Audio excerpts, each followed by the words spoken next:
While you were sleeping, the US government announced that they want 5 years of your social media history just to visit America as a tourist. Every post, every like, every follow, every group you've ever joined.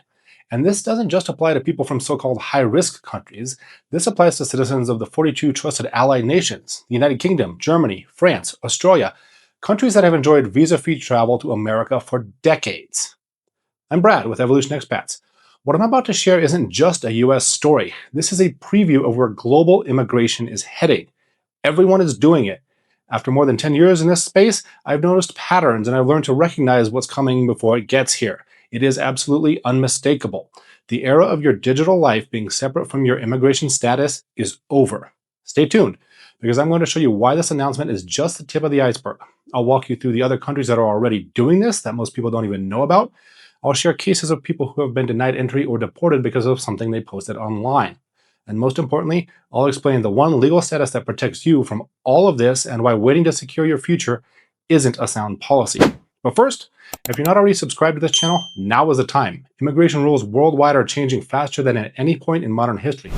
I break down these changes so you can stay ahead of them, not react to them. And be sure and leave a like so that the content I make for you gets sent to you. So, what has changed and why is everyone rage posting about it online? On December 10th, 2025, the U.S. Customs and Border Protection published a notice in the Federal Register announcing a proposed overhaul of the ESTA. The ESTA is a system that allows citizens of 42 Visa Waiver countries to visit the United States for up to 90 days without a traditional visa. It used to be straightforward. That changed instantly. Under this new proposal, applicants will be required to provide 5 years of social media history, every platform, every handle that you've ever used. But it doesn't just stop there. They also want 10 years of email addresses, phone numbers, and information about your immediate family members. And the entire system is moving to a mobile-only platform with facial recognition and biometric verification. This affects citizens of the United Kingdom, Australia, New Zealand, Israel, and dozens of America's closest allies. Now, some of you might be thinking, hasn't social media always been part of the visa process? You'd be partially correct. In 2016, when introduced by the Obama administration, it was optional. In 2019, it became mandatory for traditional visas. But for tourists from trusted allied countries, it remained optional. That option is what's being removed. The Secretary of State Marco Rubio put it bluntly, saying, non-US citizens do not have the same rights as Americans. It is in his discretion, he says, as the Secretary of State, not that of judges, to issue or deny visas. Let that sink in. Your ability to visit, to work, or to live in a country is not a right. It is a privilege granted at the discretion of the government. It has always been that way in every country, but now that discretion now extends to what you post online. There is also a program called Catch and Revoke. The State Department is using artificial intelligence to scan the social media accounts of existing visa holders in real time. Over 300 student visas have already been revoked this year based on posts flagged by that system. I want to make this concrete because this is not theoretical. In March 2025, a French academic was denied entry to the United States and deported back to Europe. His offense was posting tweets critical of research policies. An Australian influencer named Mikaela Testa was detained at the US border for over 30 hours. She had her visa revoked and she was deported. A British content creator named Bonnie Blue has been banned from Australia, removed from Fiji, and arrested in Indonesia because her online content violates local laws. The United Kingdom has banned multiple Americans and Canadians based on their social media personalities. Lauren Southern, Martin Sellner, Brittany Pettibone, and Tariq Nasheed all denied entry because of their online speech being deemed not conducive to the public good. A British man has even been denied entry to Dubai and sent home because of his face tattoos. The tattoos weren't particularly offensive. They said things like blessed and family, but they were deemed inconsistent with local cultural values. These are not edge cases. These are the new normal. And here's the most important part. The United States is not an outlier. They are just driving the news cycle because it's good for clicks. The technology being used to scan these profiles is a product, and like any product, it is being bought up by governments worldwide. What starts as security measures in New York inevitably becomes a standard procedure in London, Paris, and Singapore. China has implemented social credit systems that factor into their travel permissions. The United Kingdom is exploring digital ID systems for immigration control and has been arresting people for their social media posts under their Online Safety Act. Australia uses AI-driven risk scoring for visa applications.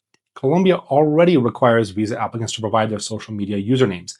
And countries like Brazil and Venezuela have been known to reject visa applications based on social media content, even without formal laws requiring that disclosure. The European Union is also rolling out the ETIAS system, which uses security algorithms to pre-screen all travelers entering Europe. And here's a trap that most people miss. You might be thinking, fine, I just won't visit the US. Problem solved.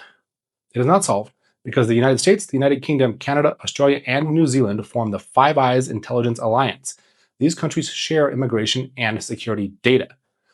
When you hand your social media history to any of them, you are effectively putting it into a shared database for all of them. If you get flagged by an American algorithm today, do not be surprised if your Australian visa gets denied next year. This isn't just a wall around the United States, it's a digital net around the Western world. This is culture clash industrialized. There are roughly 196 countries in the world. Every one of them has different customs and values. What is celebrated as free speech in Texas might get you banned from the United Kingdom. What is just a tattoo in London might get you deported from Dubai. Governments used to rely on border agents making judgment calls in the moment. Now they're building databases and screening you before you even book your flight or apply for your visa. Here's a fundamental truth that most people don't fully appreciate. If you're not a citizen of a country, your presence there is a privilege, not a right. Your visa can be canceled because of a Facebook post. Your citizenship, however, cannot. Your visa can be denied because an algorithm flagged you for liking something in 2021. Your citizenship cannot. Your visa can be revoked while you're sitting on an airplane mid-flight with no warning. Your citizenship cannot. The US Supreme Court has called citizenship a precious right, a standard reflected in the laws of nearly every country on Earth. Historically, the United States averages only 11 denaturalization cases per year, and almost all of those involve people who concealed war crimes. Compare that to 300 student visas revoked in a single year for tweets. This is the fundamental difference. This is why second citizenships matter more today than at any point in modern history. Even temporary and permanent residencies are not immune to re-examination by the issuing country. You are still a guest with revocable rights. Only a citizen is immune to the revocation of their presence. So, what do you actually do with this information? First, I'm going to give you some advice that might sound extreme. Be aggressively boring. I know that sounds ridiculous, but you cannot predict which country you might want to visit or move to in 10 years. You cannot predict what that country will find objectionable. A political opinion that seems mainstream today might be considered extremist by some future government. But having no social media presence is also being treated as suspicious. So, the recommendation is the mundane middle ground. Post about hiking, post about your dog, post about coffee. Be the most vanilla, inoffensive person on the internet. And let's be honest, less time on social apps would probably be healthy for all of us. Here's a question I want to ask you though. Would you scrub your social media history right now if it meant guaranteeing your ability to travel in the future?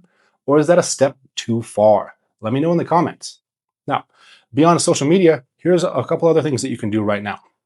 Audit your digital footprint. Go through your old posts. Check what groups you're in. Start gathering your documents, birth certificates, marriage certificates, parents and grandparents' documents. Research your options. Italian citizenship by descent, Irish citizenship by descent, Portuguese ancestry programs. Smart people don't wait for the rules to change and then react. Smart people prepare for where the rules are going. Governments worldwide are changing the rules for entry in real time, and they're not making it easier. Your best defense is a boring online presence and a second citizenship. But this window is closing and tightening worldwide. It's only going to get harder. At Evolution Expats, we specialize in second citizenships and residence strategies. The best time to begin was 10 years ago. The second best time is today. We help people understand their options, whether that's Italian citizenship by descent, or a Portuguese golden visa, or a permanent residency pathway that leads to an irrevocable citizenship after time. Every situation is different. Your ancestry, your goals, your timeline, your family situation, they all matter. If you're serious about exploring your options and securing your ability to work and travel freely in the future, book a consultation with us. The link is in the description below. And if you have Italian or other European ancestry, we work with a long-time citizenship partners who know exactly how to navigate this process. Don't wait until you get denied at the border. The time to prepare is now. If you're interested in getting your relocation journey started, watch our relocation intelligence playlist where I break down the processes, the eligibility requirements, and share the top cities and popular destinations for expats. And if you haven't already, subscribe to this channel. The rules are changing fast, and our twice-weekly videos contain all the intelligence you need to stay ahead of the issues. The right information makes it all possible. I'm Brad with Evolution Expats, and I'll see you in our next video.